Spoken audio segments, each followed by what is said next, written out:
Today we talk about quite a big hot topic in the open innovation arena. And one trend that we are experiencing is that there are more corporates that are spinning off their innovation units, innovation department, or innovation special vehicles. And I think probably in looking at this trend, one of the most visible case of this situation is the one represented by Mercedes-Benz Daimler. Probably, as you have seen, December last year, Daimler Mercedes-Benz announced the spun out of the innovation lab, Lab 8086, into a new vehicle called 8086 Ventures. This new vehicle is led by Susanne Hahn, and today I have the pleasure to have with me Susanne. Hi, Susanne. Hi, Alberto. Thank you for having me.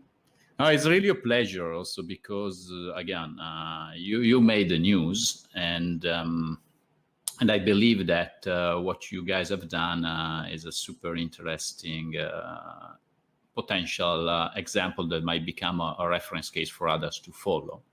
And so I think it will be super important, Susanne, to try to deep dive into your experience, and probably, first of all, it might be valuable also for our audience to explain a bit for the one that do not know what was Lab 8086 for Daimler and Mercedes-Benz, because if I can remember, Lab 886 has produced some quite successful success story. I think everybody can remind Car2Go, but there have also been Mercedes-Me and others. And so that's obviously pop up the question is, if something was so successful and it worked, and by the way, there are not that many innovation labs that have produced success stories, why to spun it out?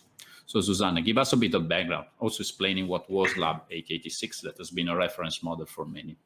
Yes, so let me move you a little bit into the history, to the very beginning. Because that was a very, very progressive decision in those times. It was 2007, when I remember well, a decision of Dr. Zetsche and the board of management to have a kind of satellite department, which is doing corporate innovation in the industry. It was one of the first innovation hubs, so to say. I would say even the first in the automotive branch in those days. Probably one also the first globally, because again, the most ancient initiatives in the innovation world are probably Wire from Telefonica. Yes. We're talking about 2011. Okay. Orange Fab, that is again early years of this last decade. So it's one of the first, I have to say. Yeah.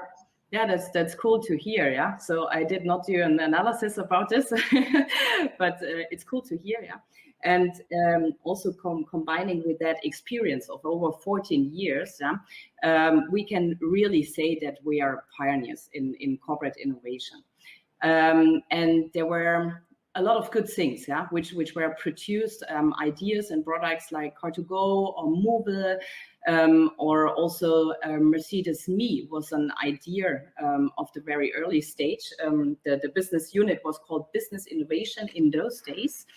And Mercedes-Me is still, I would say, the preferred ecosystem, digital ecosystem of Mercedes-Benz. And it's very valuable for Daimler AG and for Mercedes-Benz. So I would say there were advantages and disadvantages in this time, because we had also the not invented here syndrome. Because there was a unit which worked very independently from the other business units, with a bit of budget and with a lot of flexibility to just think outside the box. And that caused also the effect that when we had an idea and want to hand over the idea and the project, also together with the budget and the team, into the business unit said, yes, of course I take it, but I align it to my core business, because there are the big revenue streams are coming in. And not on the new stuff, which was originally the idea. That was the one thing, and the other thing was also such a little bit an ego stuff, thing that we. The idea was not invented in the business unit, so it could be very good. When I started, I went to the board of management, and that was also the time in 2015 where all the innovation hubs raised from the bottom like hell. Not only within the Daimler Group, there were quite few innovation hubs, but also in other companies, in other industries, and so on. And we ask ourselves, what could be our USP then for the next time? So not being disrupted in this entire innovation boost time. And then we agreed together with the board of management that we are turning in an incubator, in an innovation network, which is fully connected to the business areas.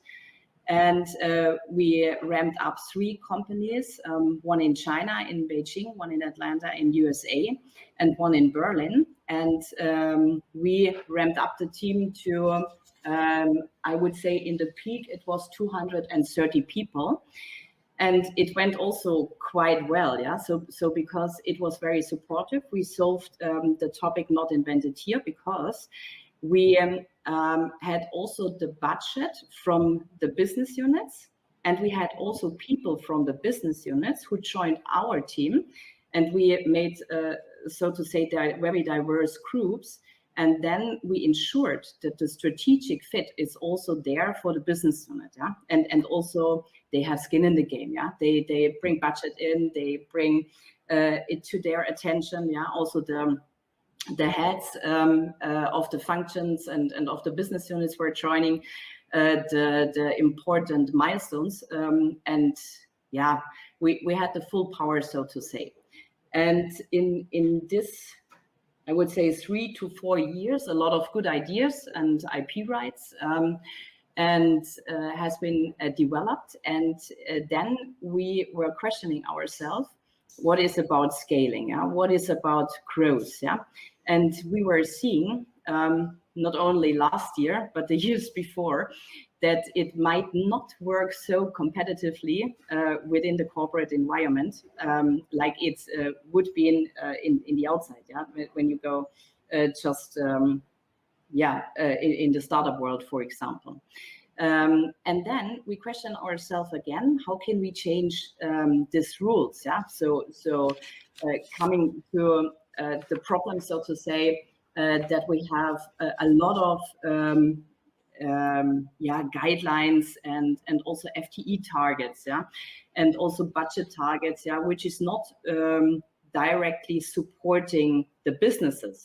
So you need a certain kind of KPI system for sure. You need to have a competitive system also for at least your management team. You have to make them to real entrepreneurs, and several points more. And we decided also to discuss that we open up for other companies, for other branches, to do businesses to move into a group which is not only a cost center, but has also a certain kind of revenue stream and can concentrate on the venture side. And we discussed that, I would say 2 or 3 times in the board of management, and finally got the decision to really search for an investor or a strategic partner who could be a best fit solution also for Mercedes-Benz. That was quite important, of course, and also for the employees, because the target was just to take the most important employees, which are connected to the most important projects we want to scale in the future, and it finally worked, And this is the reason why we started in December 2020 with 1886 Ventures together. Or the shareholder structure works like this. Mercedes-Benz is still a minority shareholder of 10%. We have the a digital group or digital solution group, GFT, with also 10%. And that's a really, really good advantage because they have over 6,000 software developers worldwide. Yes. So we are super flexible. And that was also the idea in our incubator approach, just to get this digital talents onboarded. And of course, we were also successful, definitely. But it is even better to have an over 30 years old running group with over I think locations in 14 or 15 countries even, where you are super flexible in getting those resources aligned also to the projects. And this is another shareholder. And then we have RB Capital is the biggest one with 60%. And this is owned by Uli Dietz. Uli Dietz is also very experienced what innovation topics and the startup world makes. And also he was the founder of GFT.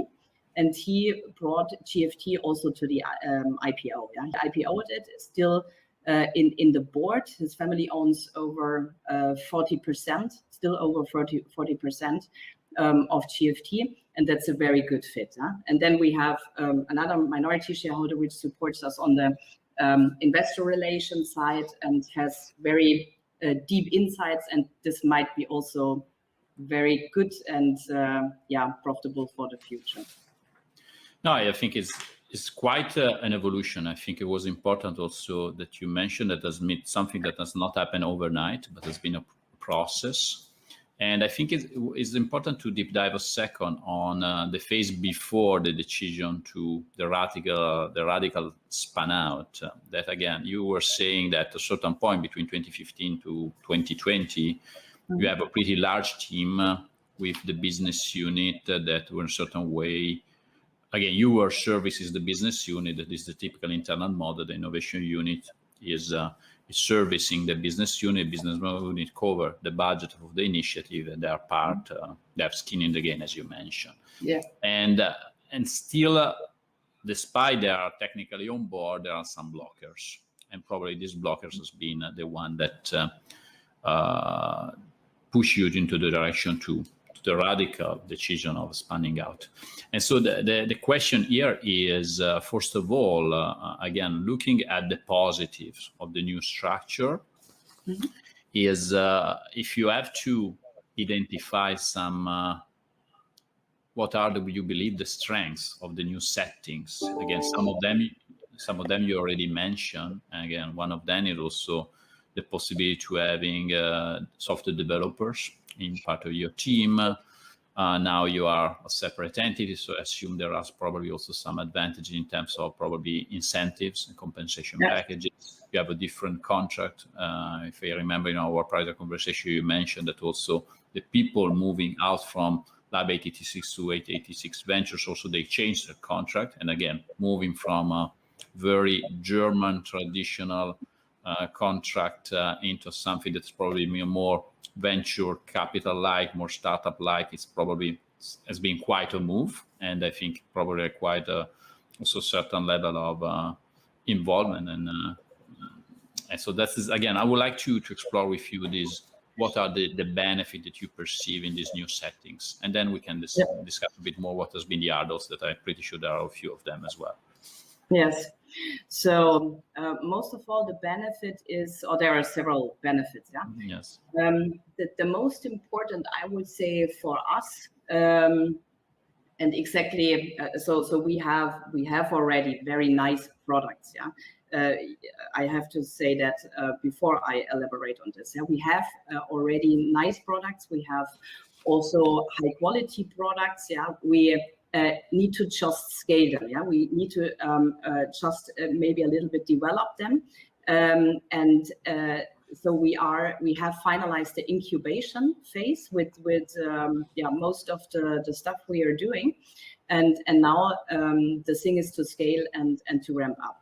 And for this reason, you need also to talk, of course, to investors, to challenge what you did before, if it's really valuable, if you have really customers, and you need to be very fast. So speediness and being fast is super essential. So if you just think about the example, so we started on the 1st of December. And just after 3 weeks, even in the last year, we ramped up the first company, which is about fuel cell systems, where we are absolutely sure that this is a future market, and we want to do this.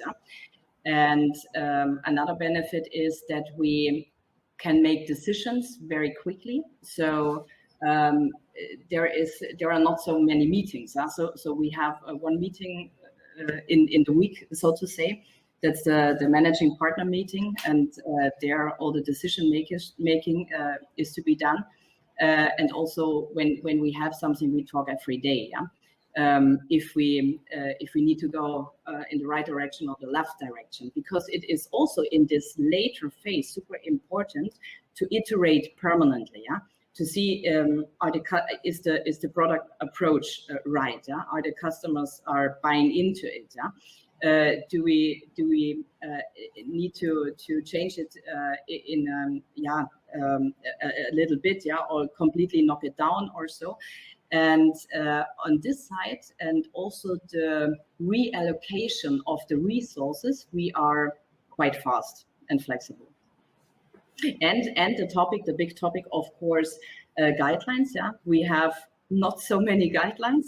I would say formally we have no guideline at all. Just the law. but we need to have one. We need to have one guideline at least. Maybe we will have two in the future. But this is done by us, and for sure we do things right. But this is just fitting to the approach we have. No? And also the topic, if you let me add, hiring people. We are super flexible in hiring people, or also reallocating the resources. If something is not functionable, then we reallocate the resources of those projects which are running quite well, where we have also queries from customers and field leads streams, so to say. And so in terms of, I think one of the big topic is compensation incentives. How do you guys are incentivized if you take shares of the new ventures that you build?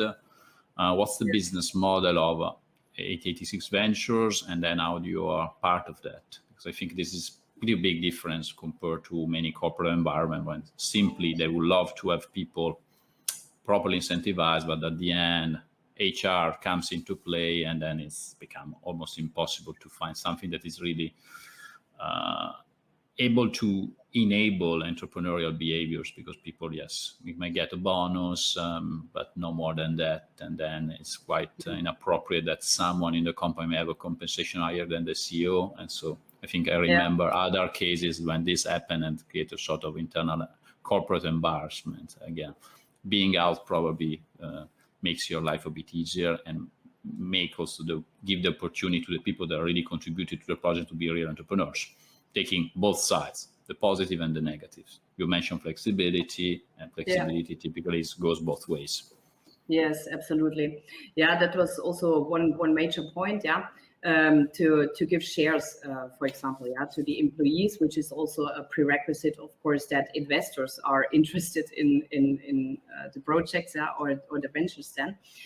And yes, it is very difficult for corporates to do this, also for medium-sized companies, because they have a standing compensation system which works for the company, which is super, super difficult and complex to make it different for a certain kind of people, and not talking about the jealousy between them, the several groups.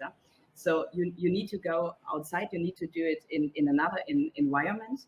And we started, or in our ventures, we have an approach that we give the management team real shares. So let me give you an example. We have Carve 8. It's our high quality subscription model, which we are incubating since 4 years, and where we spun off the company a few weeks ago. And Anoda Hannibal was the idea giver, I would say 4 years ago, 3 or 4 years ago. Yeah. And she is now the managing director, and she has shares in the company. And that's a quite cool story. Yeah? So yes. she was overcoming several ups and downs, you can imagine, also within the group. Yeah. And now she finally she reached the thing what she ever want to do. Yeah.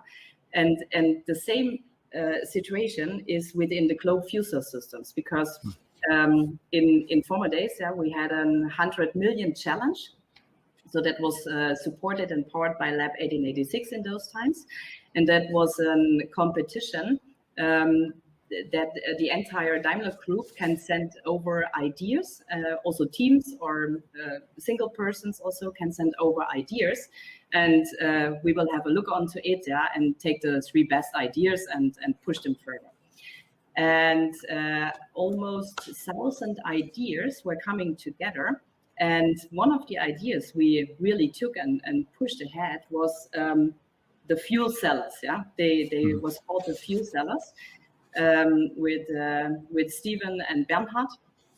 And Stephen and Bernhard were doing the fuel cell business, and we took them because we liked the idea so much. We saw the market, and we had also a project working already within Lab 1886, which was caring about stationary fuel cell systems. So we saw the parallel streams and just integrated them and made one project out of it. Yeah? And they are now also managing directors of their company, so to say, with shares in it. Yeah? And they just live their dreams. Yeah. And excuse me for the pathos, so to say, yeah? But it's their words, yeah. So if you look into their eyes, it's just cool. It looks like they never want to do something else. Yeah? Let me stop you here, because again, what you just said is so relevant. If you go at a certain point, this is another aspect that I didn't get. Again, 1886 Ventures, if I got it right, works as a sort of potential phase 2 of the Daimler entrepreneurship program. So, and again, we have been working with many corporates setting up such entrepreneurship programs, but at the end, one of the typical areas of disappointment or areas of frustration is that you launch this huge entrepreneurship program, you encourage people to turn into entrepreneurs, to provide ideas, help the company to become a better place to innovate, blah, blah, blah, marketing fast, selection. At the end, you come to the end of the process and nothing happens. Or happens in a way that obviously people are really technically about to be disappointed, because again, yes, they are becoming entrepreneurs, but they still have their job. They need to continue to do their job. They don't get shares. There is no real possibility to turn into real entrepreneurs. And many corporates that still try to do this in the internal setting, that's such a problem. Now, talking about the 2 example and then the full system, I think is pretty good, because it's coming exactly out of that. You are mentioning that also these settings might be potentially the way of giving also the sense of reality and the possibility that you can really live your dream in the proper way, in the startup way.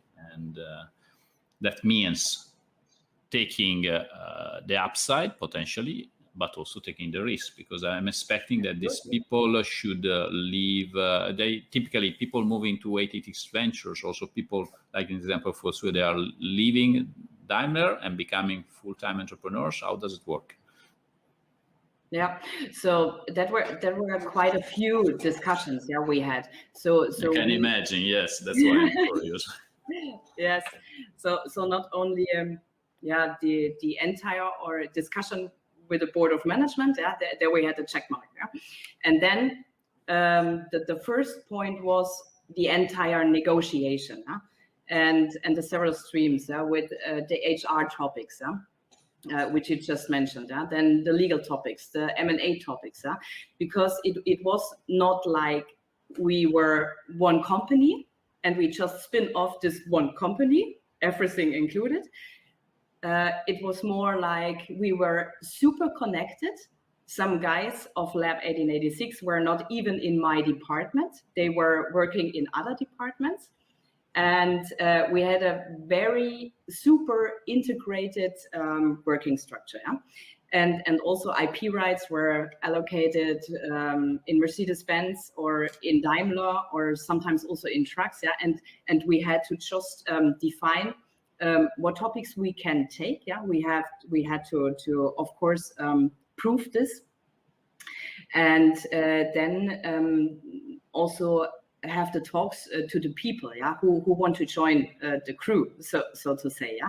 And the prerequisite was that they really skip their contract, and it is really it was a long-lasting contract, yeah, with every employee. I would say we took 50 in the very beginning, and I would say at least 3 talks to each, yeah, was necessary to convince them.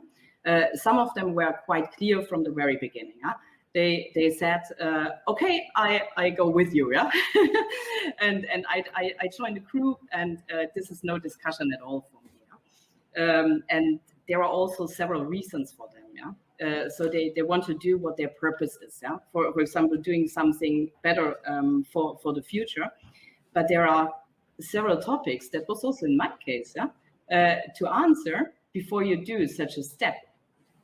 And in those times, I recommended a team that they are doing a decision list, so to say, what is very important for them, because this is very individual, and yeah, make some counts on it, yeah, and make a sum, and just yeah, evaluate the 2 or 3 options they have for the future. And finally, 50 guys joined us, yeah. The best, of course. Actually, what you just say remind me a prior conversation with another innovation leader, and I think there are 2 things that I think what I've learned. First of all, the principle follow the leaders helps a lot. I think probably you played quite a role in such a decision, because if people they see role models, they are leading by example, typically they follow. And that is the first one. And the second thing that another one of your colleagues mentioned to me was that typically people with an entrepreneurial attitude typically self-select into the innovation team. And so probably there is a sort of a concentration of people with certain entrepreneurial attitude that are starting point working together. And then probably I think that the jumping off the boat together, I think is probably also the consequence of the fact that you show the way, and the people that were already they were working already with you because they have this, they share the same purpose, they share the same goals, and they share the same attitude. And I think that's probably exactly. Yeah, so the group was very strong. Yeah, the group connection. Yeah, if you consider that we started also when Corona reached the peak point. Yeah, so to say, and that was exactly the point where we moved out. Yeah. And it just worked, yeah, because we could talk digital on a digital side, yeah, and because the connection within the team was very strong, and the commitment as well. But let me say also the Workers' Council did support quite well. So on the Daimler side, also HR did a great job, yeah, and yeah, an important prerequisite was just to have also the task from the board of management to do this, yeah? To do this, and that every other department, service department like HR, M&A, and legal have to support, yeah. And so you can imagine that also the time when we were doing the contracting, yeah, and it's a entire booklet of contract, yeah, which we then took after 10 months or so. but with a lot of flexibility, and that was very important for us, of course, to start with a lot of flexibility, which is then important for other investors, yeah, who might follow, yeah, if we want to discuss it, yeah, maybe in the future. And in this transformation time, there were also a lot of up and downs, yeah, also before important milestones, yeah. So when we entered the time signing the term sheet, for example, yeah, then we had a lot of hiccups, yeah, and the final contract signing, there were also a lot of hiccups, and the closing, there were also a lot of hiccups, yeah. But we just overcome this as an entire group, and this is also a process which brings you much more together, yeah? Which forces the team idea, and which is also a great prerequisite to start this new business, because there are definitely also coming up and downs. No, that's a very interesting example. Final question regarding this, the contract part. Also, people are coming out for the entrepreneurship program when they have been at the end as selected. They need to leave Daimler, or they get a sort of again. Period when they can decide. How does it work? Again? No, they left Daimler already. Yeah, they left Daimler. They quit their contracts completely. There is no reintegration contract or so. Yeah, completely. Okay. Yes. Drawing a line. This is important, and I think you typically see the difference between entrepreneurs and not when they ask to leave. Say the comfort zone and moving to the more dangerous but also rewarding area of entrepreneurship. That's what really makes the difference. Again, there are other companies when typically give a 1-2 years period of time where they can go back if something goes south. But again, obviously this plan B is never something positive when you're really trying to build something relevant. Exactly. Okay, that's interesting. Talking about 886 Ventures, 2 questions for you. Number one is, I think part of your portfolio of project has been inherited by Live 886. And some are probably new projects that you are finding out. And the question is, where do you find them out? You find inside Daimler, you find outside. How does it work, the origination process? I think part should be inherited, but the new stuff, looking 2-3 years from now, where do you search for your next companies, projects to be built, to be scaled up? Maybe let me start by explaining our business model first. Yes, please. So we have 2 pillars. Yeah. The first pillar is we are doing business innovation services and transformation services, which we offer corporates, which we offer also to small and medium-sized companies. And the second pillar is our venture pillar, which is highly supported also from the administration functions in the holding. Yeah, that the reason why they were super fast, yeah, and competitive. You ask for new ideas. Yeah, we took a lot of stuff from Mercedes-Benz already, which is great. Yeah, which we believe in, and that's why the reason why we are went out of the company, so to say, and still with a minority share. So in the first half year and also in the next months, we will concentrate on these things. Yeah? We kind of sort them out. Yeah, 2 or 3 projects might not work, but we reallocate the resources and have, let's say, 5 topics by the end of the year, which are originally out of Mercedes-Benz. Yeah, which we are offering also to other companies. Yeah, of course. So the example Carve 8 is not only an offering for Mercedes-Benz dealers, for example. It is also an offering for independent dealers of every brand, so to say. Yeah? When it comes to luxury cars, and new ideas are basically coming out of 3 angles. The first angle is our business innovation and transformation pillar, where we're doing the business together with corporates and also with the medium-sized companies. and there are great existing business units, for example, which we can transfer into other groups or into alone standing companies and build new entire business models for them. Yeah? Mm-hmm. Or we check the innovation portfolio of corporates and validate them from an outside perspective, also from an investor's perspective, and tell them what could really work in a scalable phase, or what might not be the best to proceed. And then we work also as co-investors for them in our second pillar. And the third thing is that we are having a lot of queries, yeah, from startups all over the world who ask us for support.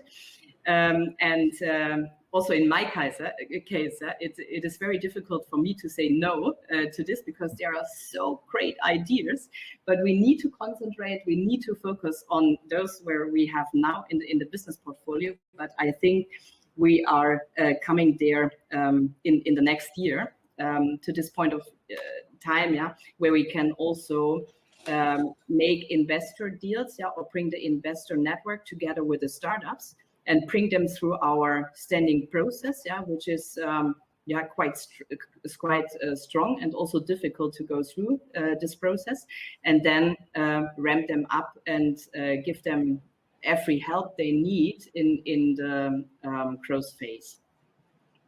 And then we have also connections to several companies. We are doing and providing corporates also with startup screening, for example. So we have the deal flows from our investor network. So we have a deep insight in the startup branch, so to say. But talking about the origination pillars, one is you offer transformation and innovation consulting service to other corporates. You take a look at the innovation portfolio, and something interesting come out of there. You can build it up. Mm-hmm. That might be get in contact with an external startups, and you can bring them in. And then there is, I still believe, the Daimler pillar. I believe beyond the project you inherited, are you still continuously looking inside Daimler in terms of potential areas to be scaled up?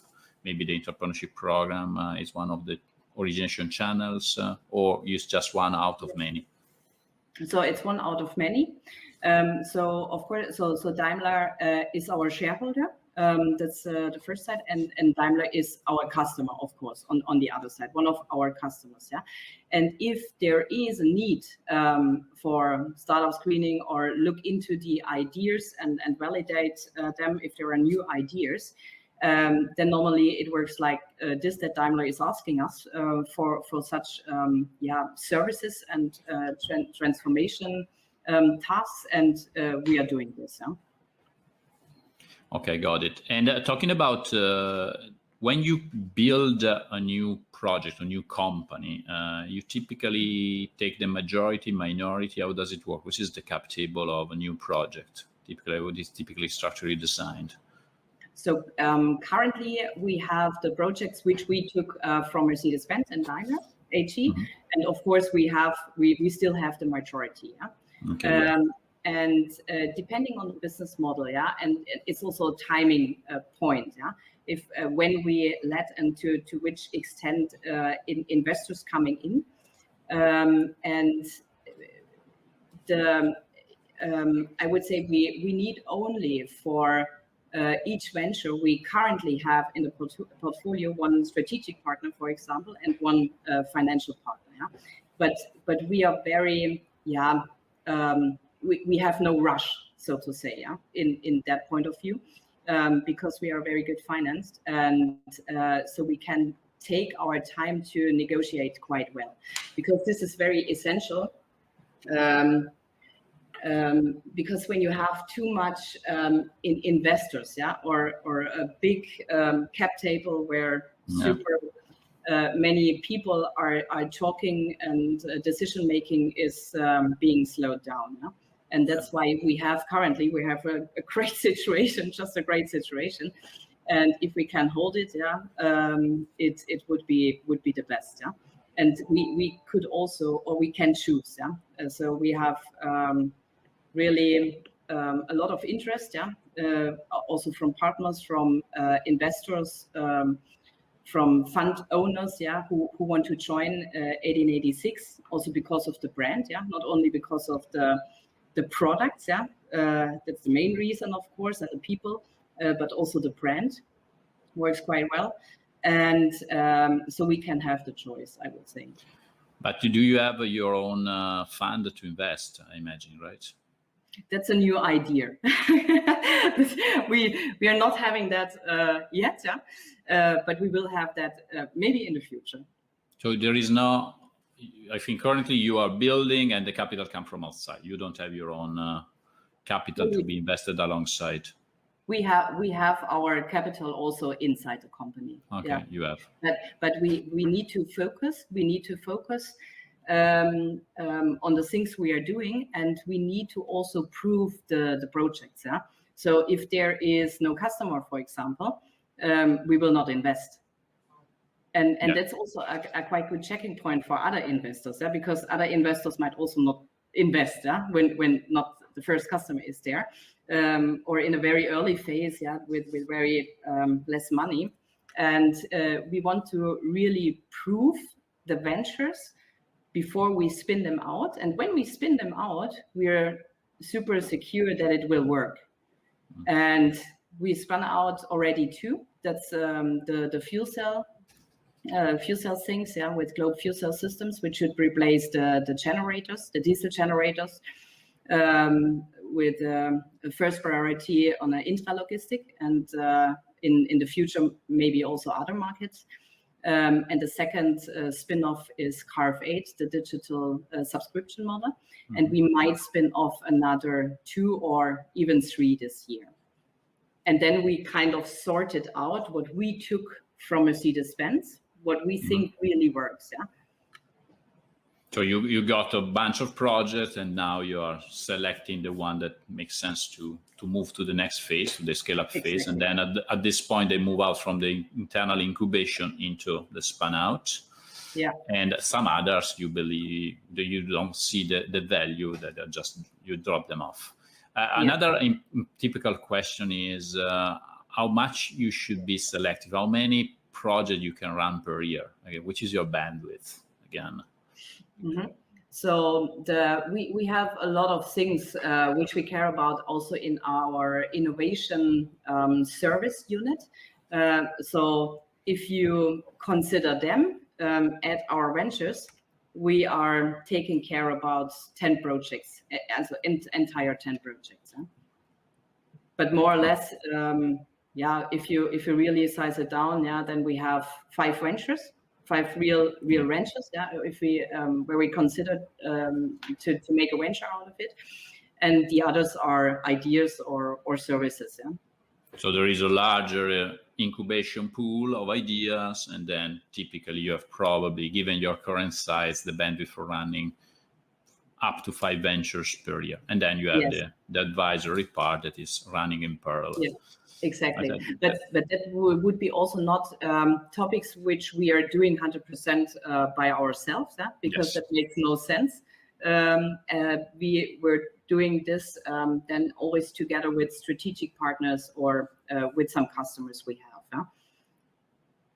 And they most of all bring the product knowledge, and we bring the process knowledge and the innovation background, what works, what not works, the investor network, which is super important, and also the service structure to support. You need to ramp up a brand, for example. You need to develop a brand. So our marketing and communication department is coming in, or you need to negotiate, professional negotiate with investors, bring them together with the startups or with the business units, which has to be transformed to a new company. And this is to be done by legal and M&A 1886 ventures. Okay, Susanne, help me with that, because typically when people are asking me about you guys, about 1886 ventures, asking what is that?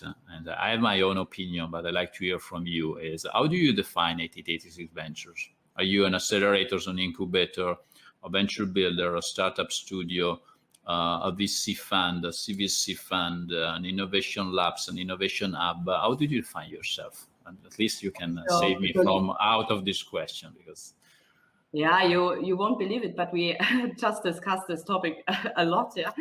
And I would go in the direction of venture builder, yeah. But let me describe it a little bit. Okay, that means that typically my first answer was right, but okay, let's go a bit more in depth, because again, beyond the label, there is a typical different realities. Because by the way, I haven't yet found two venture builders that look the same, because again, a lot of initiatives are called venture builder, and all of them are different from each other. So that should be a problem in the definition, I believe. So let me know what kind of venture builder you are. Yeah. So the vision is that we completely want to rethink industry. Yeah. And of course, we want to do something ecologically sensible and economically valuable also for the region. That's our vision. And our mission, therefore, is to build sustainable and digital technology companies in the spirit of our founding fathers, Gottlieb Daimler, of course, and Carl Benz. And in this approach, yeah, we are working in our two pillars business model, yeah, the service side and the venture side, and both sides are supporting each other. Okay, fair enough. I think you, differently from the other, just to give you the summa of what I've learned in the past few months, arguing what is a venture builder, still don't have an answer, but I think what makes you different from the other corporate venture builders is that you have also this service side that probably is also required for sustaining the, let's say, the overall fixed cost of the initiative. But again, the venture builder side, typically venture builders are mostly focused on creating new businesses, checkmark with what you do. Typically very selective, not that many new ventures per year, 3 to 5, 2 to 3, something very, very small number of projects that are run in parallel. And then that is the typical version. Again, BP Launchpad, probably that is something that is not close to what you're doing, but it's another good reference example, mostly looking for creating new businesses. SAP Venture Studio is mostly looking at creating new business, and both of them are pretty very ambitious, creating $1 billion initiative, something that has an impact on the revenue. The difference from you is that they have one unique point of application in business, that is the parent company. They are building new businesses for the parent, while technically you are spanning off this new business on the market. They are supposed to be a sort of standalone entities that might be served. I don't know if you contemplate the opportunity to creating new businesses that at a certain point might be acquired by Daimler. Maybe not, yeah. So we are quite open, yeah. But we need to see also the entire competition then. Yeah, so, obviously, it's one out of many, as you mentioned. One out of many, yeah. Of course, a very important one, yes. A super important one, yeah, because of the 10% shareholder effect and also the customer side, yeah. But of course, we are open, and regarding the market situation, which is then in 3 to 4 years or so, the race is on now. Yeah.